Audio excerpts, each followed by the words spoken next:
అందరికీ నమస్తే అండి. బీఆర్ఎస్ పార్టీ కొన ఊపిరితో ఉంది. ఎందుకంటే 2023 ఎన్నికల్లో ఓడిపోయిన తర్వాత జరిగిన ఏ ఎన్నికల్లో కూడా బీఆర్ఎస్ పార్టీ గెలవలేదు. ఉప ఎన్నికల్లో గెలవలేదు అండ్ పార్లమెంట్ ఎన్నికల్లో ఒక్క లోక్సభ స్థానము గెలవలేదు.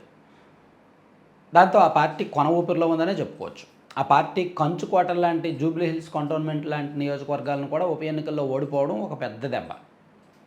సో ఆ కొన ఊపిరిలో ఉన్న బీఆర్ఎస్ని మళ్ళీ బతికించడానికి, ఆయువు పోయడానికి, మళ్ళీ పునాదుల దశ నుంచి బలోపేతం చేయడానికి కేసీఆర్ గారు మళ్ళీ నేను వస్తాను, నేను జనంలోకి వస్తాను, సభలకు అటెండ్ అవుతాను, మీటింగ్లకు అటెండ్ అవుతానని ఆయన చెప్తున్నాడు. నిజానికి కేసీఆర్ గారు ఆరోగ్యం బోల.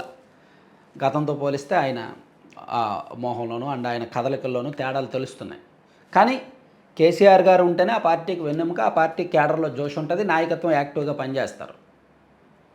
కేటీఆర్ గారు తన సమర్థత పూర్తిగా నమ్మే పరిస్థితి లేదు. అందులోకి కవిత పార్టీ నుంచి బయటకు వెళ్ళిపోయిన తర్వాత అంతర్గత యుద్ధం ఇంకా ఎక్కువైపోతుంది. ఎమ్మెల్యేలు ఆత్మరక్షణలోకి వెళ్ళిపోతున్నారు, పార్టీ నాయకులు, ఎమ్మెల్యేలు.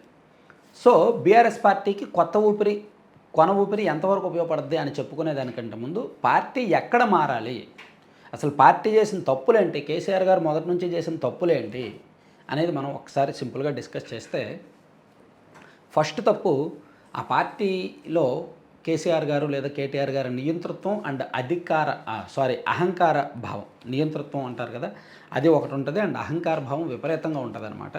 అది కొంత వాళ్ళని బాగా డ్యామేజ్ చేసింది. ఎంత నియంతృత్వం అంటే ఎవరిని లెక్క చేసే టైప్ కాదు. అసలు ప్రతిదానికి ఈవెన్ చంద్రబాబు గారు అరెస్ట్ అయినప్పుడు హైదరాబాద్లో వీళ్ళు తెలుగుదేశం పార్టీ అభిమానులు వాళ్ళు ర్యాలీలు చేస్తుంటే కేటీఆర్ గారు అయితే మీరు వెళ్ళి అమరావతిలో చేసుకోండి, ఇక్కడ చేయకూడదు అన్నాడు. అదే టైంలో కవితని లిక్కర్ స్కామ్లో అరెస్ట్ చేస్తే వీళ్ళు మాత్రం ఢిల్లీలో గొడవలు చేయొచ్చు.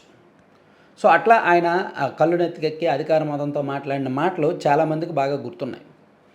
అందులోకి ఇక్కడ కేసీఆర్ గారు చంద్రబాబు గారిని ఏదో అంటే వాళ్ళకి రాజకీయంగా కాస్త ఓట్లు కావాల్సి వచ్చిన ప్రతిసారి కూడా చంద్రబాబు గారిని తిట్టడం, ఆంధ్రప్రదేశ్ని తిట్టడం, ఆంధ్రప్రదేశ్ రాజకీయాల్లో వేలు పెట్టడం ఎక్కువైపోతుంది. సో కేటీఆర్ గారు, లోకేష్ గారు మాట్లాడుకుంటారు, వాళ్ళిద్దరూ వాట్సాప్ చాట్ కూడా చేసుకుంటారు. ఒక అంతర్గత సమాచారం ప్రకారం వాళ్ళు కంటిన్యూగా వారం టచ్లో ఉంటారు, మాట్లాడుకుంటారు, చాటింగ్ ఉంటుంది, చాలా ఫ్రెండ్లీగా ఉంటారు లోకేష్ గారు, కేటీఆర్ గారు. కానీ కేసీఆర్ గారు తను ప్రెస్ మీట్ పెట్టిన ప్రతిసారి ఖచ్చితంగా చంద్రబాబు గారిని తిడతారు, చంద్రబాబు గారిని తప్పు పడతారు.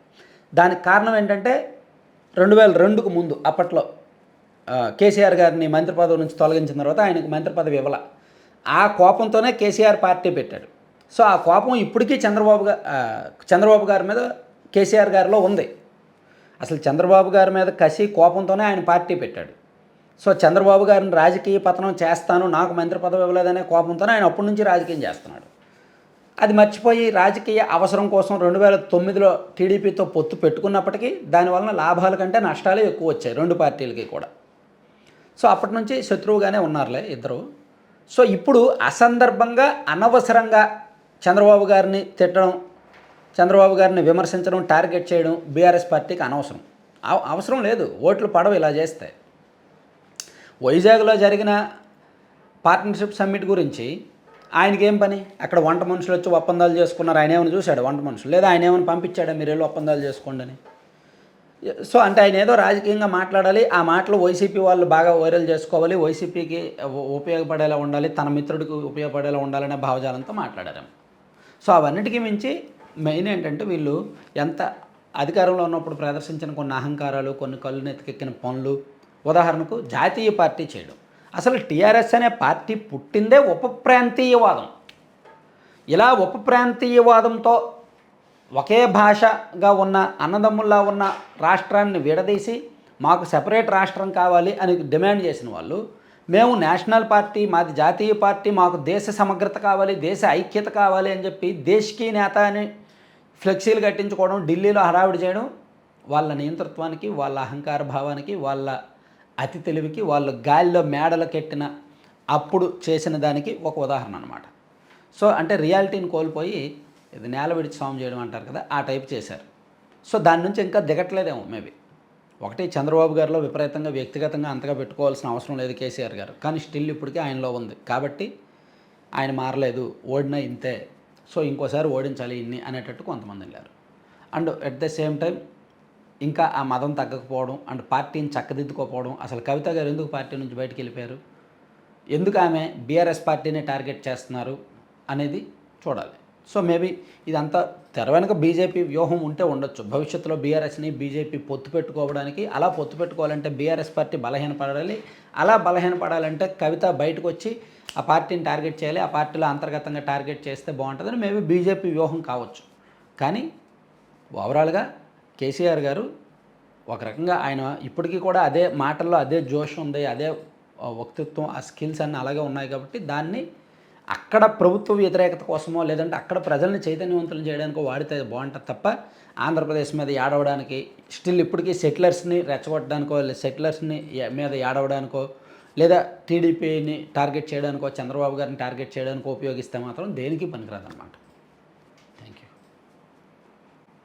కంటెంట్ అయిపోయిందండి. కంటెంట్కి సంబంధం లేకుండా స్క్రీన్ మీద మీరు ఒక యాడ్ చూస్తున్నారు కదా, laddupallaem.com అని. సో దీని ప్రత్యేకత ఏంటంటే వీళ్ళు మీరు బయట ఎక్కడ దొరకని ప్రోడక్ట్స్ వీళ్ళ దగ్గర ఉంటాయి. Healthy and tasty products. మిల్లెట్స్తోనూ లడ్డూలు చేస్తారు అండ్ హాట్ స్నాక్స్ చేస్తారు.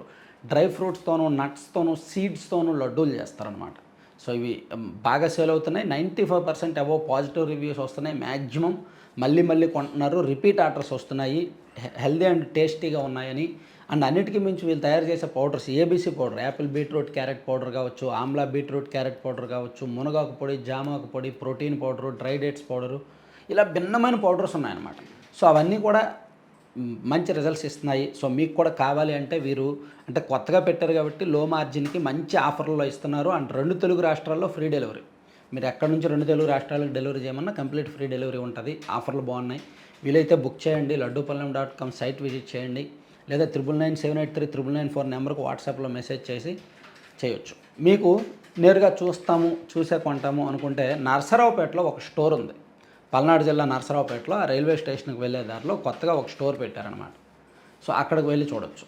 అలాగే లేదా కొద్ది రోజుల్లో హైదరాబాదు, అనంతపురం ప్రాంతాల్లో కూడా ఫ్రాంచైజీలు రాబోతున్నాయి. సో వీళ్ళు ఆఫ్లైన్లో కూడా ఈ ప్రోడక్ట్ సక్సెస్ అవడంతో ఆఫ్లైన్లో కూడా స్టోర్లు పెడుతున్నారు. మీ ప్రాంతంలో ఎవరైనా మీరు స్టోర్ పెట్టాలి, ఫ్రాంచైజీ తీసుకోవాలి అనుకున్న ఆ నెంబర్కి కాంటాక్ట్ చేయండి. Thank you.